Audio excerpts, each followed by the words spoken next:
Bienvenue dans l'actu décalé de ce 10 juillet 2023 au Sénégal. Le leader du PASTEF, l'opposant Ousmane Sonko, promet le chaos si sa candidature pour la présidentielle de 2024 est empêchée. Qu'en pensez-vous, amis téléspectateurs? Réaction donc attendue via le 96 76 68 68. En attendant, on va planter le décor et tenter de mieux comprendre ce qui se passe donc au Sénégal avec Olivier Michel de Campos. Bonjour. Bonjour. Bienvenue. Merci. Merci d'avoir accepté notre invitation. C'est un plaisir. Et juste en face de vous, Laurent Roland Toné Nikes. En début de semaine écoulée, le président sénégalais Macky Sall mettait fin au suspense. Il ne sera donc pas candidat pour la prochaine présidentielle. Olivier Michel de Campos. Est-ce que ces propos du président Macky Sall sont arrivés à un moment où il le fallait absolument? Bon, déjà, ce qu'il faut remarquer, c'est que de façon assez, je vais dire, obligatoire, parce qu'on l'attendait depuis plusieurs années. En tout cas, cette annonce était attendue. Et donc, il fallait bien qu'il se prononce à un moment ou à un autre. Déjà, au début d'année, on attendait cette déclaration lors de la présentation de vœux. On ne l'a pas eu. À la fête d'indépendance, les Sénégalais attendaient également cette déclaration. Ils ne l'ont pas eu. Et donc, c'est dire que c'était attendu. Cette décision qu'il devait prendre était attendue. Et c'est déjà un premier pas qui est franchi. Et ce qu'il faut quand même dire, c'est que cette décision-là de ne pas se présenter à l'élection présidentielle de février prochain est quand même une décision politique assez forte. Assez forte, il faut quand même le reconnaître. Et déjà, il faut commencer par saluer ce courage-là quand même de la population, puisque c'est le combat des Sénégalais. Déjà, il faut le saluer, il faut saluer ce sursaut des Sénégalais-là qui ont su quand même faire barrage et qui ont su quand même protéger ce qu'on considérait comme les acquis démocratiques du Sénégal. Et donc, lorsqu'on observe un peu cette décision-là du président Macky Sall de ne pas se représenter, c'est quand même une demi-surprise, parce qu'on voyait un peu mal comment est-ce qu'il aurait pu se déclarer candidat lorsqu'on envisage un peu le chaos que la perspective d'une éventuelle candidature aurait créé. Dans le pays. Et donc, c'est tout à son honneur, si on peut le dire ainsi, en tout cas à son avantage politique d'avoir essayé, si on peut le dire ainsi, d'avoir essayé de sortir par la grande porte. Même si malheureusement, le timing dans cette déclaration-là, puisqu'elle est arrivée quand même assez tard. Assez tard, après une bonne dizaine de morts. Beaucoup de morts, et je pense que ces morts-là resteront quand même comme une tâche dans son parcours politique. Tout à fait. Donc, le timing a fait que l'effet qu'on aurait voulu avoir sur cette déclaration-là, finalement, n'aurait pas été. Et donc, ça reste une déclaration un peu que tout le monde attendait, en quelque sorte. Lorsqu'on observe un peu les développements récents au Sénégal, on sentait venir un peu cette décision-là. En tout cas, pour ceux qui observent un peu la vie politique au Sénégal, on sentait déjà qu'il allait vers une non-candidature. Mais malheureusement, le timing fait que ça n'a plus le poids. Le même poids, voilà. Alors, cette décision prise par le président sénégalais Macky Sall, qui forcément a beaucoup à voir, Laurent Roland Toné Nikes, avec un certain Ousmane Sonko pour le combat qui est mené par le PASTEF et toute l'opposition sénégalaise depuis un moment. Je suis d'abord tenté de dire que, en fait, Macky Sall n'est pas à célébrer. Il n'est pas un modèle de démocratie. Malheureusement, il a... Votre vis-à-vis n'a pas dit le contraire. Oui, c'est-à-dire que... Oui, non, c'est parce que les gens, à travers le monde, le célèbrent comme si, en fait, ce qu'il a dit, ça sort de l'ordinaire. C'est l'ordre normal des choses que Macky Sall dise qu'il ne soit pas candidat. Et s'il a pris du temps pour le dire, d'ailleurs, je crois que Michel l'a rappelé, pour le discours de fin d'année, la fête de l'indépendance, il aurait dû se prononcer. Et quand il maintient le suspense comme ça, et que c'est parce qu'il y a eu tension, et c'est parce que d'ailleurs, la veille de sa déclaration, Sonko a fait une déclaration, disait aux Sénégalais de descendre dans la rue pour finir le combat.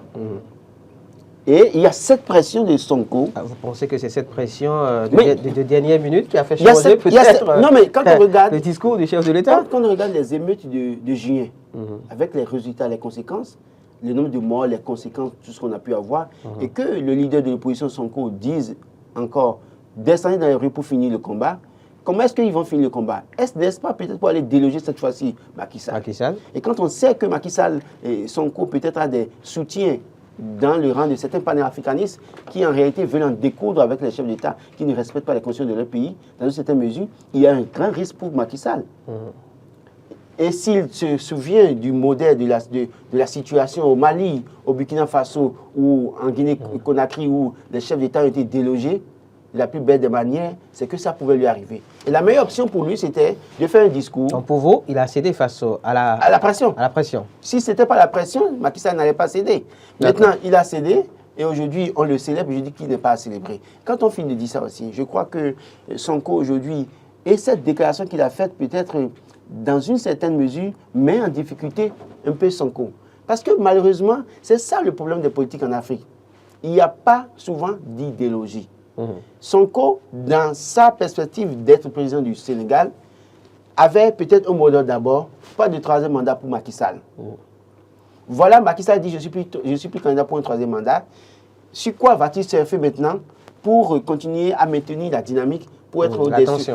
Donc, il y a ce problème qui est posé dans une certaine mesure. Donc, quand on voit ça, et qu'on voit que Sonko, oui, également, dans une certaine mesure, se retrouve en difficulté parce que Macky Sall dit je ne suis plus candidat, son prochain combat, c'est de dire si je ne suis pas candidat, il y aura chaos.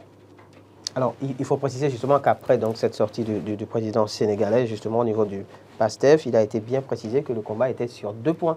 Donc le premier, justement, la non-candidature de Macky Sall et la deuxième, la candidature d'Ousmane Sonko qui ne doit souffrir d'aucun problème.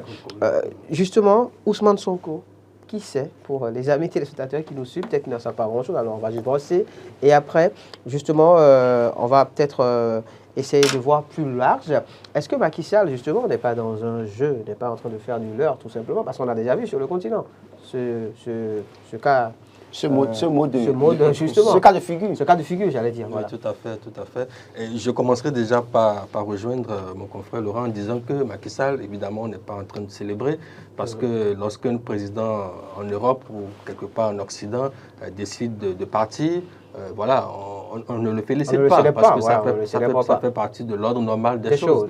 Et malheureusement, le contexte africain, en tout cas nos contextes politiques africains font que ce genre d'événement-là, malheureusement, suscite tellement de polémiques que lorsque on constate ce genre de fait, on est obligé d'en faire cas et de discuter par rapport à cela. Mais sinon, je pense que ça fait partie de l'ordre normal des choses. C'est des choses qu'on ne devrait même pas avoir à discuter.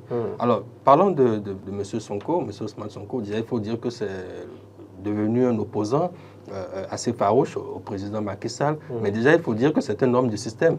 Un homme du système sénégalais qui a fait ses classes dans le système, dans l'administration sénégalaise, mais qui malheureusement est tombé en disgrâce parce qu'il s'est positionné comme un anti-système. Alors c'était un administrateur, un inspecteur des impôts, et qui a dénoncé, qui s'est donc mis à dénoncer des faits de corruption au niveau donc de l'administration, et donc ça lui a valu d'être radié de la fonction publique. Et donc il faut dire, si on peut résumer ainsi, c'est de dire que Sonko c'est un homme, un fonctionnaire de l'État sénégalais, mais malheureusement qui a perdu cette position-là par le fait qu'il s'est positionné comme quelqu'un qui dénonçait. Et je pense que c'est de là que ces problèmes... Quelqu'un qui dérangeait beaucoup. Qui dérangeait, oui, effectivement, qui dérangeait le système en place. Donc c'est de là que ces difficultés ont commencé et qui lui ont valu tout ce que nous avons pu observer par la suite. Et donc, il est entré ensuite en politique, créé son mouvement, et qui a tout de suite pris de l'ampleur parce que vous savez, c'est assez intéressant de voir quand même que lorsque vous avez des systèmes où tout le monde semble en griffe corrompu, ou quand même on sent que les affaires publiques ne sont pas gérées comme cela se doit. Lorsque quelqu'un émerge comme faisant figure de celui-là qui dénonce, ou en tout cas qui met le doigt sur ce qui ne va pas. Tout de suite, il suscite une sorte d'adhésion de la population. De support collectif. Et donc, c'est de cela que Sonko a bénéficié dès le début de son engagement politique. Et qui a suscité tout un enthousiasme de la population sénégalaise déjà à ce niveau-là. Et donc c'est après, bien après, que la question de troisième mandat est arrivée. Et je profite pour clarifier ce concept-là que beaucoup utilisent. Il ne s'agit pas, pour ma part, d'un troisième mandat, mais d'une troisième candidature. Parce qu'il n'est pas encore élu. Il dit que s'il était candidat, il serait élu. Donc on fait souvent il recherche un troisième mandat. Candidat pour un troisième mandat. Candidat pour un troisième mandat. On fait souvent cette anticipation-là, comme si voilà, ça allait de soi, ça ne va pas de soi. De toute façon, si parfois aussi, c'est peut-être pas à tort, parce que on sait que organiser les élections pour ces chefs d'État, c'est d'office qu'ils vont gagner. Et donc, on sait qu'en réalité, le processus électoral n'est que formalité à remplir. Malheureusement, il y a cette lecture-là qui existe et qui fait croire justement à... Et c'est pour ça que les gens davantage parlent du troisième mandat, parce qu'ils se disent en même temps que ça va passer, quoi. Si on le laisse, c'est que pour les élections, c'est une formalité pour lui, en réalité. Alors, justement, Macky Sall donc dit clairement qu'il ne sera pas candidat. Mais est-ce qu'il n'y a pas matière à se poser beaucoup de questions? Oui, sur ce fait-là, vous observerez que la position de M. Ousmane Sonko a déjà commencé par changer. Parce que c'est vrai, Laurent le rappelait tout à l'heure, ce sur quoi M. Ousmane Sonko a surfé pendant plusieurs années, c'est la question de la candidature ou non de Macky Sall, président Macky Sall, à la présidentielle. Mais vous observerez que dès la veille, lorsqu'il a constaté, puisqu'il y avait des signes avant-coureurs qui laissaient croire que le président n'allait pas se représenter. Donc, dès qu'il a constaté que cela allait arriver, vous observerez qu'il a commencé par changer son discours et à le faire basculer maintenant sur le point de sa participation à lui. Voilà. Donc, vous voyez, on bascule donc, ce n'est plus la troisième candidature, mais c'est plutôt maintenant, il ne va peut-être pas se présenter, mais il va tout faire pour m'empêcher de me présenter. Et c'est là que le combat doit se mener. C'est pour ça que ça va être intéressant de voir si les partisans vont continuer de le soutenir ou bien vont se dire que bon, le combat qu'on a mené est déjà gagné et puis après, bon, l'enjeu n'est plus tellement de taille que s'il se présente ou pas, bon, ce n'est plus trop important. Donc c'est là qu'on verra maintenant quelle est la réelle capacité de mobilisation de M. Sonko s'il arrive à maintenir le soutien qu'il a, son électorat, pour franchir cette deuxième barrière-là qui semble être devant lui compte tenu de tout ce qui se passe. Alors, oui, quand on sait, comme je disais tout à l'heure, que sur le continent, c'est déjà arrivé qu'un président de la République promette de ne pas franchir le cap du troisième mandat ou de la troisième candidature, mais finissent par le faire. Quelles sont les chances ici que cela n'arrive pas? Oui, vous le disiez tantôt, oui, effectivement, oui, les chances que cela se produise, vous savez, les réalités ne sont pas les mêmes. Que ce soit, c'est vrai, on ne va pas appeler le nom du pays. Oui, mais bon. Tout le monde sait de quelle situation il s'agit. Mais c'est pour dire qu'au Sénégal... Il faut parler, Alassane Ouattara, la situation... On n'aura pas du jeune à dire Alassane Ouattara est dans le jeu, que c'est lui en réalité. Ça va permettre à ce que d'autres personnes comprennent qu'en réalité... S'il y a eu des situations... S'ils font mal, demain, on va citer leur nom.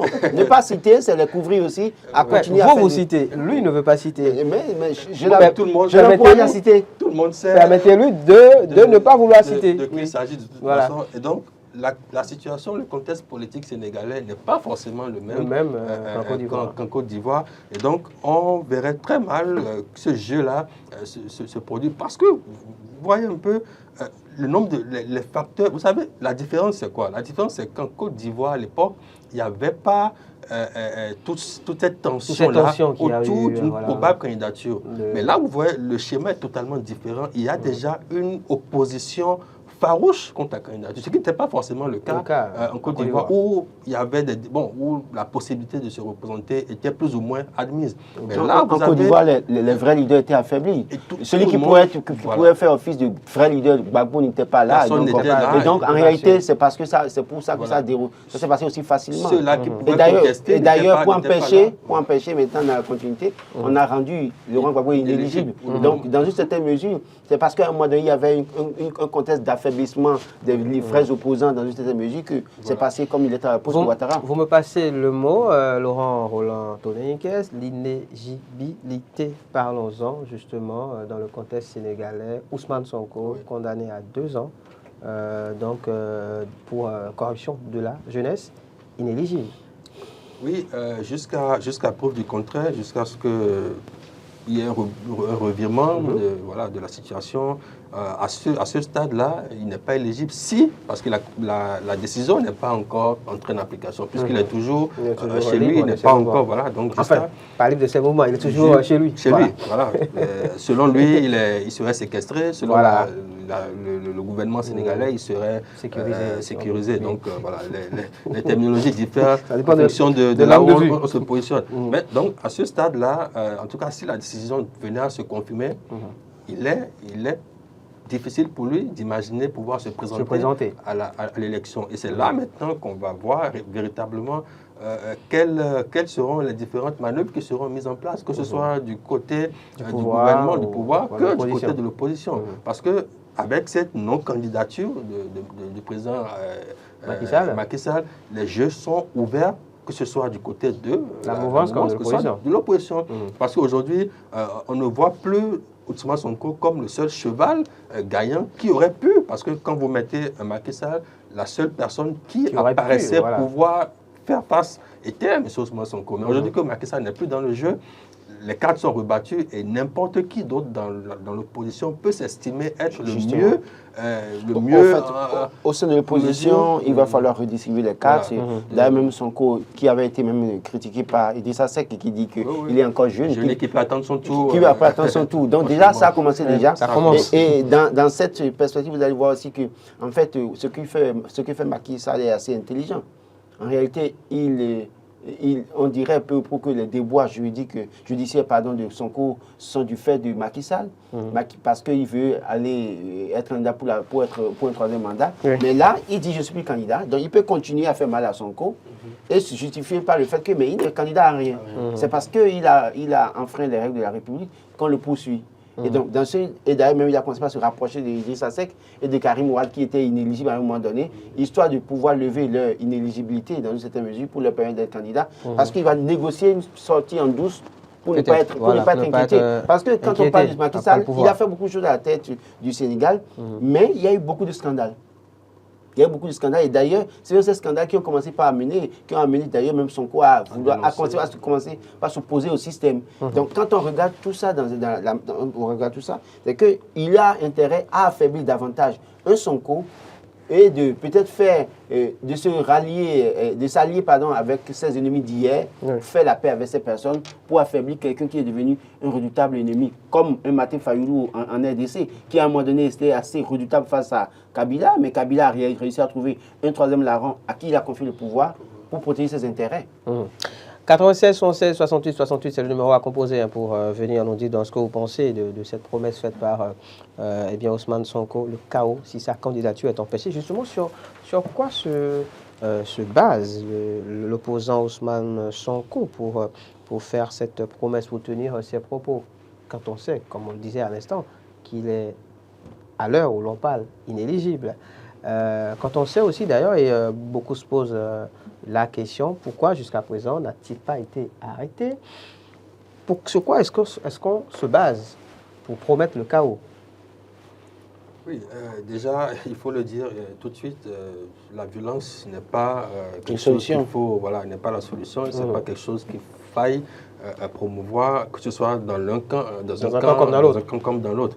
Et donc, alors, cette déclaration-là de M. Ousmane Sonko d'envisager qui est le chaos dans le pays, s'il arrivait qu'il ne soit pas candidat, quand même, c'est quelque chose, de mon point de vue, qui forcément ne va pas être dans son avantage, si cela devait se faire. Même si jusque-là, c'est cette promesse justement de chaos qui le fait tenir.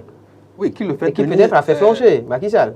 Bon, beaucoup de facteurs mais c'est pas bon, trop. mis ensemble, parce que, en fin de compte, a dit que ce soit lui directement ou que ce soit un candidat ou une personnalité du pouvoir, la violence que cela va engendrer ne profitera ni à l'un ni à l'autre.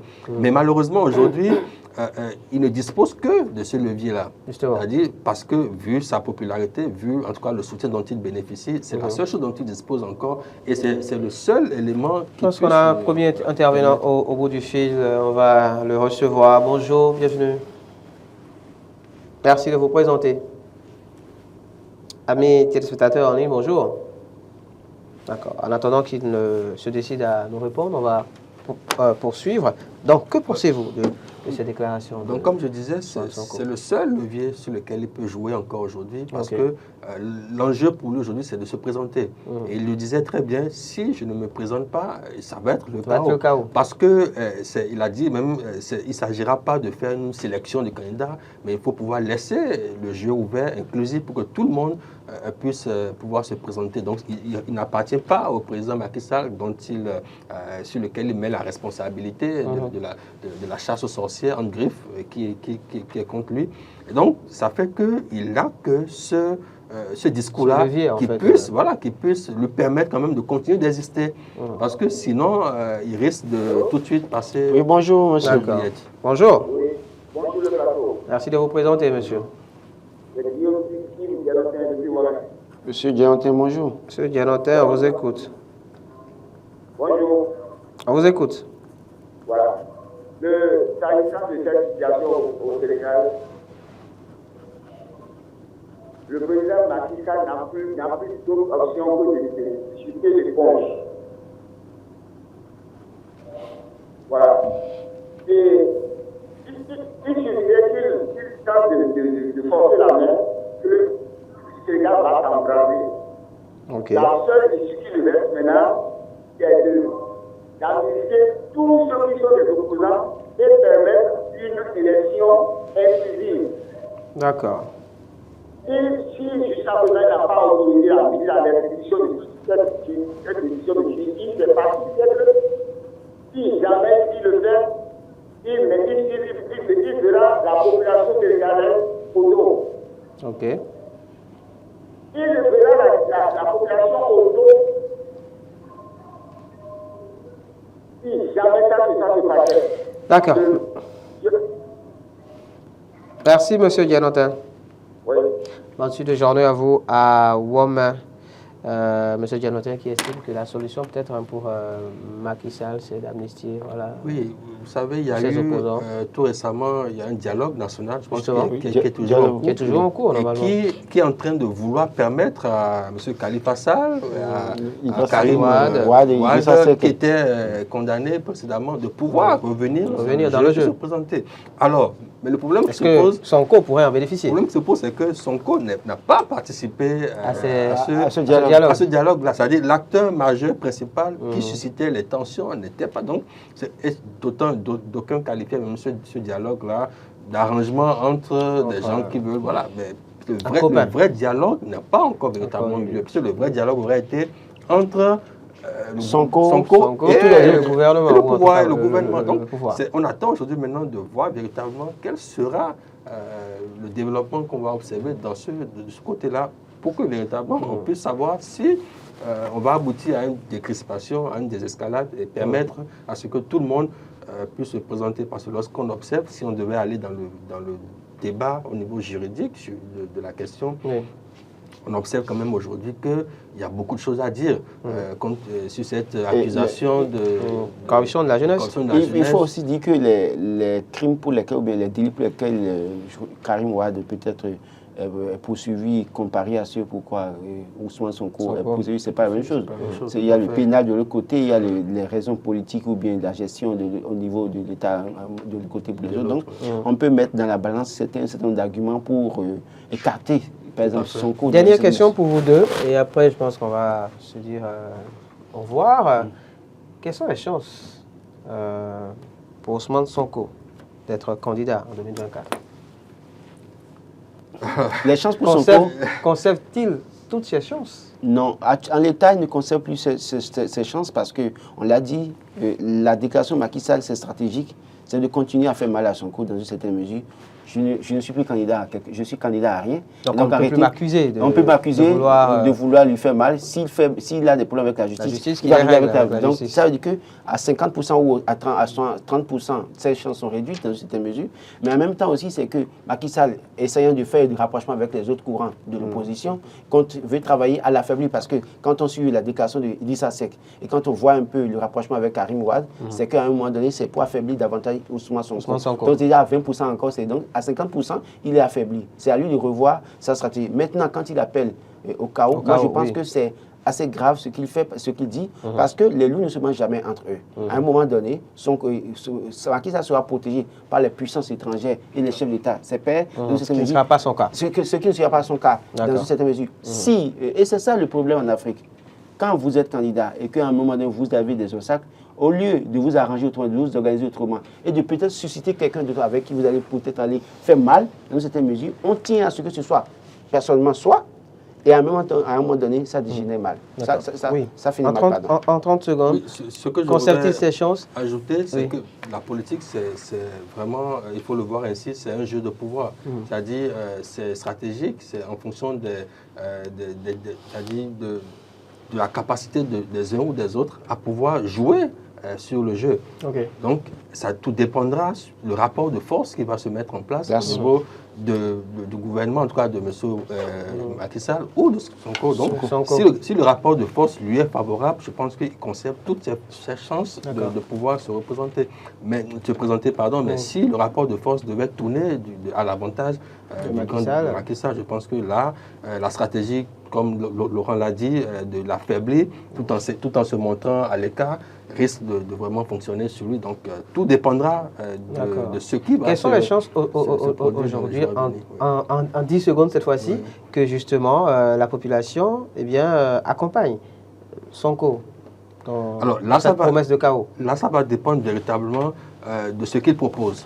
Au-delà maintenant de l'affaire de troisième candidature, troisième mandat, de sa candidature, ça va dépendre maintenant de ce qu'il propose en tant que candidat. Parce que jusqu'à présent, on n'a pas encore véritablement proposition. Son thème de campagne n'était pas du troisième mandat pour Macky Sall. Et là, peut-être, ça va faire basculer. Désormais, c'est désuet. Et là, il se positionnerait beaucoup plus comme un homme qui peut susciter l'adhésion, comme juste un contestataire. Merci à vous, Olivier Michel de Campos. Vous êtes consultant et analyste géopolitique. Merci à vous, Laurent Roland, Antonin Ikes. Merci à tous ceux qui ont suivi, tous ceux qui ont tenté d'avoir la ligne. Merci à M. Dianotin qui, lui, a pu quand même intervenir dans cet échange. C'était l'actu de Calais du jour. C'était Matin d'Éden de ce jour. Rendez-vous demain pour un numéro encore plus plaisant, mais au ciel.